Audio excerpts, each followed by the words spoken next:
The motion of today says that this House believes that proper civic and moral education is the only way to eradicate corporal and humiliating punishments. All right. Could we have sent Bernadette to also read us the motion? Thank you. The motion states that this House believes that proper civic and moral education is the only way to eradicate corporal and humiliating punishments. All right. Now that we're on the same page about the motion, and I believe we're on the same page about the minutes and the roles as well, and the size that each one is on, I'll just repeat it for formality. Each speaker has 7 minutes. We will give you 5 minutes to prepare for reply speech, and the reply speech will be. So I will let other fellow judges introduce themselves, and then we can begin.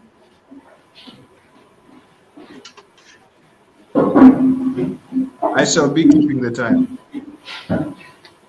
So whenever you have 1 minute that is protected, I'll be doing this to show you that your first minute has elapsed, and when you have 1 minute left, which means another protected minute, I will do this, and when your time is up, I'll give you a countdown, and then I'll give you a clap to show you that your time is over. All right, I hand it over to Eve, and then the next judge, and then we can start. Thank you so much. My name is René Yves Wayo. I am the chief judge for this session. I'll be working with Judge Inhwarane Abiel and also Judge Kazungu Andrew. I hope most of the important things Abiel managed to cut through across them, and he was quite articulate as he should have been, unless anyone has concerns which might be raised before the debate begins. Otherwise, give the floor to Kazungu Andrew to introduce himself to the session. Thank you. Yes, you didn't get that. Mr. Kazungu?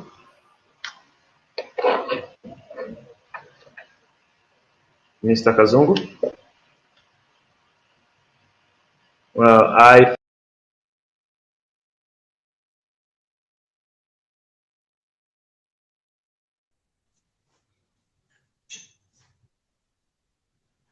Yeah, I think everyone is here. So just give us thumbs up if you can hear us.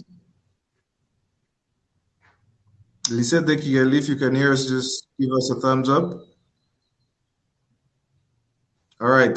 So Kazungu, if you can hear us, please turn on your video and let's begin. And introduce.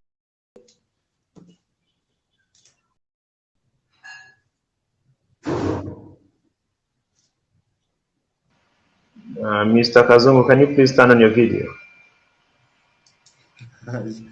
Might have went backstage.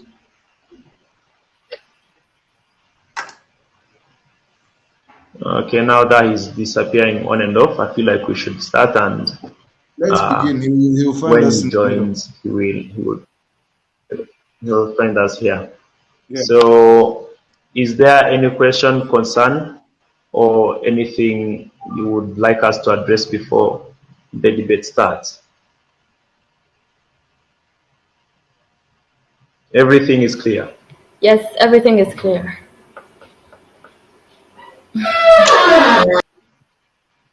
Okay, endeavor to speak as loud as you can. Use your time the best you can. We are here to judge you the most fair we can, and that's what we're for. I feel like a minute or two for Abiel to come back, then we can kick off the session. Sorry for these smaller interruptions. That's the disadvantage in meeting. Meeting online is not something, very friendly, but you have to accommodate that. Well,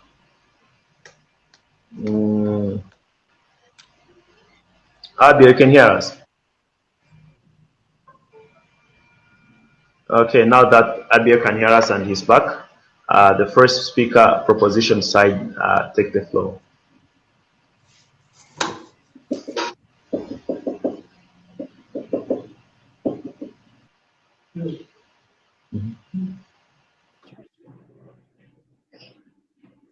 Thank you, ladies and gentlemen, honorable judges, my teammates, and my fellow opponents, and the building at large. I greet you all. My name is Victory Wamahoro from the proposition side. Debating on the motion, this House believes that proper civic and moral education is the only way to eradicate corporal and humiliating punishments. Ladies and gentlemen, we, as the proposition team, we are limiting this debate to Rwandan schools. Ladies and gentlemen, according to the UNICEF.org, 98% of children are enrolled in primary schools. Ladies and gentlemen, we know the children in these primary schools, they are the future of tomorrow. They are the mothers of tomorrow, ladies and gentlemen. So if we have to eradicate these corporal punishments, we have to begin from the basics. And also, I'll talk about the keywords in this motion. We have proper.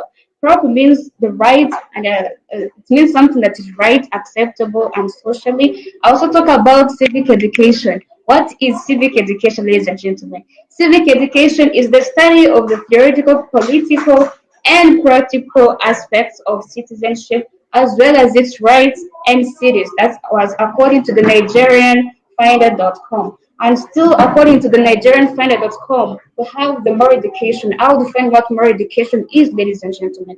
Moral education may be defined as helping children and young people to acquire a set of beliefs and values that regard what is right and what is wrong. I also celebrated corporal. The word corporal means, according to the Longman Dictionary, it means something about the body, ladies and gentlemen. So now what is a corporal punishment? A corporal punishment, this is a way of officially punishing someone by hitting them, especially in schools, prison, and their homes, ladies and gentlemen. We also have the last word I'm going to elaborate on, which is the humiliating punishment. A humiliating punishment is a punishment whose main feature is dishonoring and disgracing a person. Ladies and gentlemen, we have a reason to eradicate these corporal punishments due to the following reasons. Corporal punishments have done more harm than good, ladies and gentlemen. The impacts of the corporal punishment is that it leads to the mental health problems. It also leads to depression, ladies and gentlemen. Also leads to uh, also lead to lower intellectual achievement. It also leads to repeated lying of the children. Also leads to having double-sided personality. It leads to antisocial behavior, ladies and gentlemen. Why can we not eradicate this corporal punishment, ladies and gentlemen? We have also other impacts of the corporal punishment. It also leads to poor quality of parent-child relationships. It also leads to trauma, ladies and gentlemen. Something that leads to trauma has to be eradicated as soon as possible, ladies and gentlemen. It leads to physical disabilities. Many people were beaten, many people are hurt and have these disabilities, ladies and gentlemen. You will also ask me, why are we emphasizing on the moral and the civic education? I will tell you the impacts of the moral and civic education. It helps one to distinguish right and wrong. It helps to get it gets reflected in one's personality. It helps in building a good personal and professional life, ladies and gentlemen. Why can we not emphasize on this moral and civic education? I'll tell you one last impact of the moral and civic education. It helps to eliminate problems like violences, dishonesty, and jealousy, ladies and gentlemen.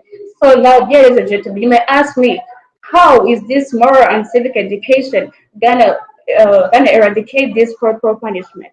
Um, it, why are we saying that this moral and civic education can eradicate the corporal punishment? Ladies and gentlemen, is the only way to eradicate this corporal punishment because it solves the problem from its roots. If you want to eradicate something, you have to go to its source and say what causes the problem. You have to eradicate it from its roots, ladies and gentlemen. That's why we say that moral and civic education is the only way to eradicate this to eradicate this corporal punishment, ladies and gentlemen.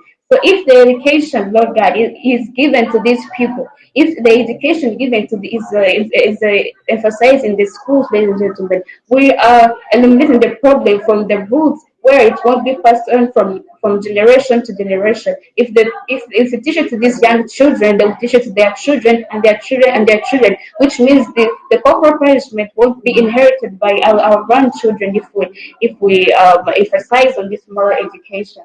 And also, the moral education teaches a child behavior, ladies and gentlemen. If a child learns these morals and the civic education, he won't do anything that is opposite to what we taught them, ladies and gentlemen. And dear ladies and gentlemen,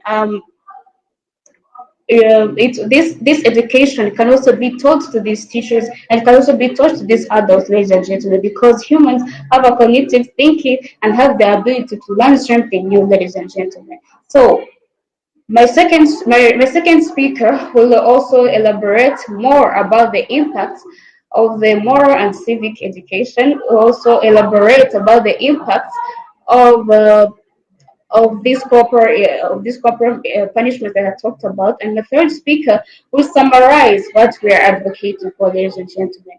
Remember, we are limiting this motion to Rwandan schools, ladies and gentlemen, because according to the UNICEF.org, 98% of the children, ladies and gentlemen, the children of the nation, ladies and gentlemen, they are enrolled in private schools. Why can we not put this moral and civic education in schools so that we can eradicate this problem from its roots, and to be eradicated completely? Won't be facing this problem anymore, ladies and gentlemen.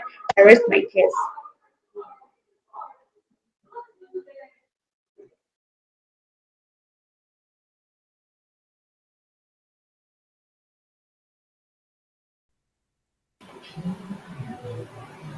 All right. Thank you very much. From the first proposition side, could we welcome the first speaker from the opposition side? Thank you, ladies and gentlemen. I present myself as Philomene Kamikazi, the first speaker of the opposition side. My second speaker is by the names of Ingabire Happy Hadia, whereas my third speaker goes by the names of Ocheli Nishimi. Ladies and gentlemen, tonight we talk about the motion said that this House believes that proper civic and moral education is the only way to eradicate corporal and humiliating punishments. Before I go any further, ladies and gentlemen, allow me to remind you that this is an analytical debate. I think the first speaker of the proposition side forgot to know that. Ladies and gentlemen, in this motion tonight, we are going to see whether proper civic and moral education is the only way to eradicate corporal and humiliating punishments. Ladies and gentlemen, the first speaker forgot to tell you in one of the key terms, which is only. I go by it, ladies and gentlemen. Only is this is a word that means nothing more besides. It means that something is sufficient itself with no supplement. Ladies and gentlemen, this is according to Merriam-Webster Dictionary. Then, ladies and gentlemen, the first speaker of the opposition side, the first speaker of the proposition side defined the key terms, and we go by the key terms beside that one that she did not say. So, ladies and gentlemen, as I was saying, it is an analytical debate. So the role of the proposition side is to prove whether this House believes that proper civic and moral education is the only way, is sufficient enough and sufficient only to eradicate corporal and humiliating punishments. Ladies and gentlemen, the first speaker of the proposition side, when she came here, she gave us the reasons we should get rid, or the reasons we should eradicate these corporal punishments. And ladies and gentlemen, we also know that those reasons are there, and we agree with her reasons. She also gave why more education should be used. But ladies and gentlemen, she did not show us how it is the only way. So, ladies and gentlemen, what the opposition side doing? The opposition side, ladies and gentlemen, we are saying that enactment and enforcement of law should work hand in hand with proper civic and moral education to eradicate corporal and humiliating punishments. What do I mean, ladies and gentlemen? I mean that yes, civic and moral education can, ladies and gentlemen, civic and moral education can eradicate corporal and humiliating punishments, but it is not the only way. Rather, ladies and gentlemen, it has to work with enactment and enforcement of law. What do I mean here? I mean, ladies and gentlemen, there should be laws that strictly ban or strictly check on these corporal punishments. What do I mean, ladies and gentlemen? The first speaker said the House in Rwandan schools. Ladies and gentlemen, what do I have? The status quo states that, ladies and gentlemen, this is according to www.worldhealthorganization.int. It says that, ladies and gentlemen, UNICEF, which is an international organization, has provided an initiative for moral education to fight against corporal punishment. Ladies and gentlemen, it works also in Rwanda. She saved the house in Rwanda. Ladies and gentlemen, this initiative aims at providing civic and moral education to fight against corporal punishment. Ladies and gentlemen, it was initiated in 2015.